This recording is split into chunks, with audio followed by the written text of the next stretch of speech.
Today I just want to do a little update on my car. I recently got back from an 800-mile road trip in this thing, and it even went down through the desert on the ATV trails and made it back no problems at all, which is pretty impressive.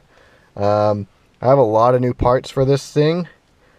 First off, I got the STI leather shift knob, and this is the stock one. As you can see, it's just really beat up. And I really wanted this one. It's expensive, but it's definitely heavier than the stock one, and I like the leather because in the summer it's not going to get too hot. So pretty happy about that. And I am getting a new shift knob because a shift boot.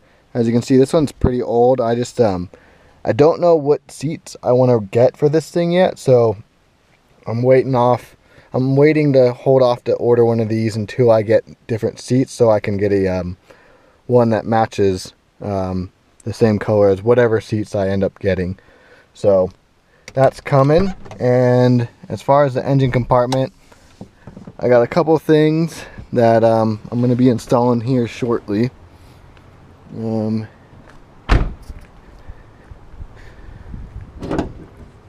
get this open. So I did get a Spt Intake, and what I need to do to this thing is I need to make a bracket.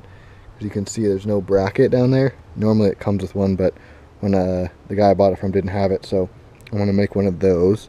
And then also I'm going to go ahead and hook up my AC.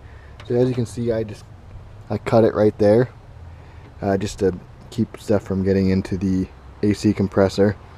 And I'm going to go ahead and get that hooked up today. I need to see if I can do this. I need to take off this bracket because the AC line would hit that bracket, and I had to leave that bracket on whenever I got it barred, just so it looked all original. So I'm going to go ahead and take that bracket off, or I might just cut it right there, so that way the AC line can fit.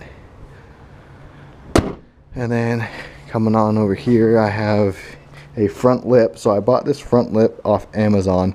I think it was like $55 shipped. It had decent reviews on it. It's just one of the ABS plastic ones. Like I said, it was 55 bucks, so I figured I'd get it and try it out and see how it works.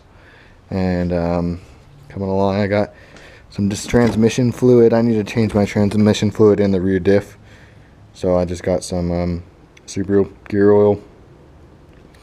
And then I do have STI top mount intercooler. So that means I am going to get a bigger turbo for this thing. I already have my eye on a couple. I think I'm going to go VF34, which is the ball bearing STI turbo. If I can find one. They're actually kind of hard to find. I've been looking for a couple weeks now and I haven't found any for sale for a decent price. So I'm just going to keep looking. If not, I might just go VF39 because they're so cheap and they're everywhere and you can still get decent power out of them. So that's going to be going on shortly once I get the turbo and get some injectors. And then here's the AC line. I just got this thing today. So like I said, I just need to cut that bracket and then get this on. And then almost forgot this. So I have some Wrx Sway Bar. So this is a Wrx wagon front sway bar. So since I have the turbo cross member on here, my stock sway bar will not fit on the front. So I haven't even had a sway bar on there. So I bought a wagon one. Apparently those work. I think this thing was like, I bought it used. I think I bought it for like $20 or $25. So that should be good. And then I have a Wrx Rear Sway Bar also, which is, I think it's a little bigger than the stock one from what I read. I honestly haven't looked on the stock one yet, so I'm going to get that on and the front one on today, and get this lip on today and do my transmission fluid and hopefully get that AC line on there.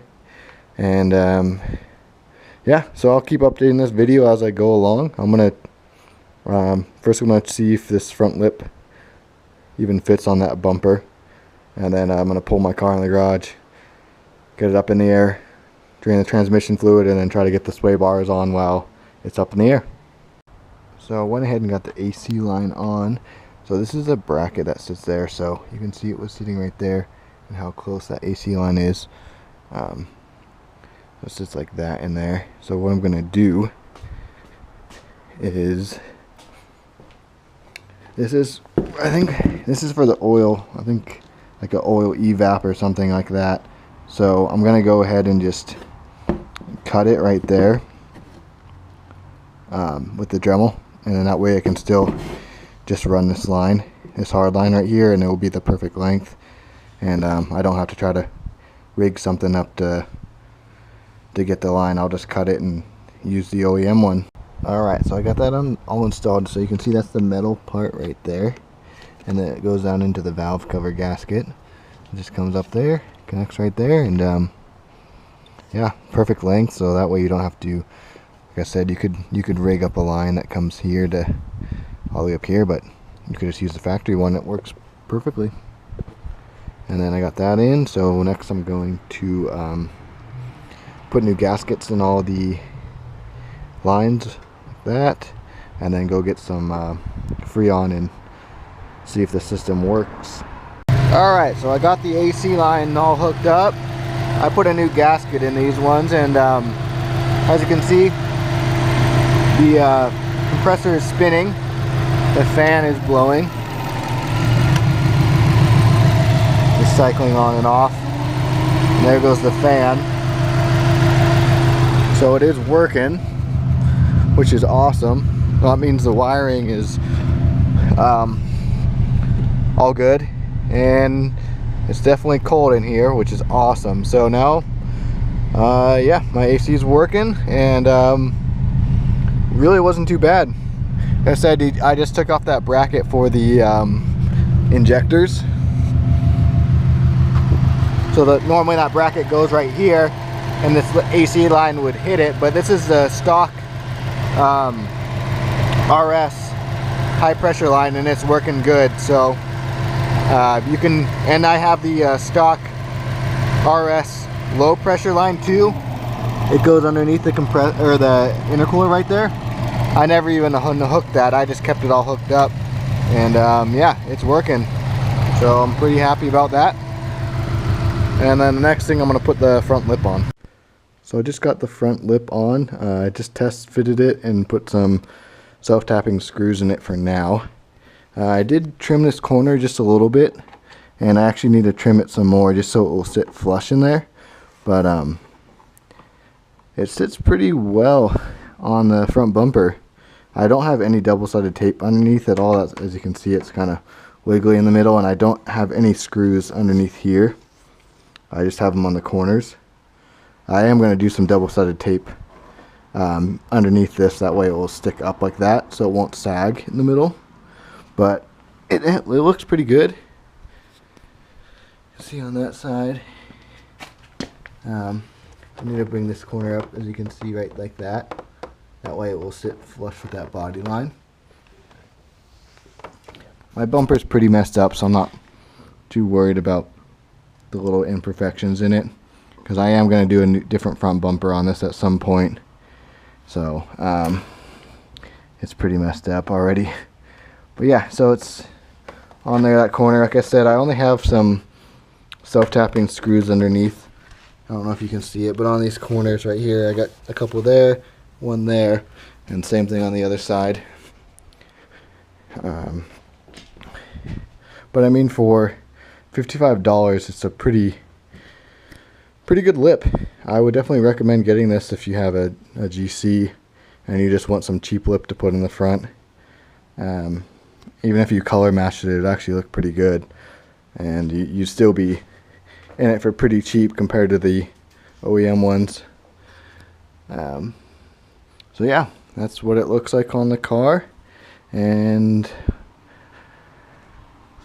I'm just going to clean it up some, and I'm going to use actual a nut and bolt on the corners instead of the self-tapping. That way it won't pull off, because sometimes when you use just these self-tappers like this, they can pull off really easily. So if you do a bolt with a big washer on top, and then put a nut on top of that, then it's way more likely just to be attached to the bumper as it should. That way if you hit a dip or you scrape, it won't just rip your bumper, your front lip off the bumper.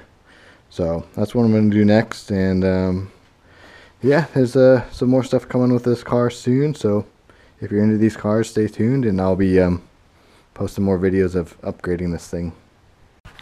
So another update on the car is I'm getting rid of this eBay exhaust. It just got super raspy on the highway, and it was only temporary anyways. And what I am going to be putting on it, I just picked this thing up. Bought it from the guy that was a couple hours away from me. Super cool guy. Gave it to me for a really good price. It's in good shape. I'm just going to go ahead and give it a polish, but it's an HKS high power. And like I said, it looks in super good shape, and I'm definitely going to be better sounding than that one. So I'm going to get that on, and then I'll see what it sounds like. Alright, so I got the new exhaust on, and it fit perfectly.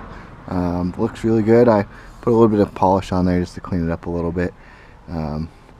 Yeah, fits really good. Got a little clearance there. It's tucked into the bumper a little bit, but all in all, yeah, super happy with how it fits. So I'm going to go ahead and lower it down, and then I'll get it started up and see what it sounds like. Alright, so I'm going to start it up.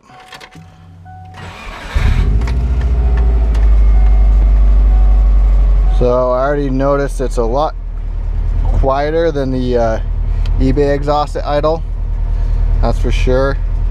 I'm going to give it a little bit of time to warm up. I did just drive this car like half an hour ago, but I'm just going to give it a minute to warm up, and I'll set up a bucket so you can hear the exhaust.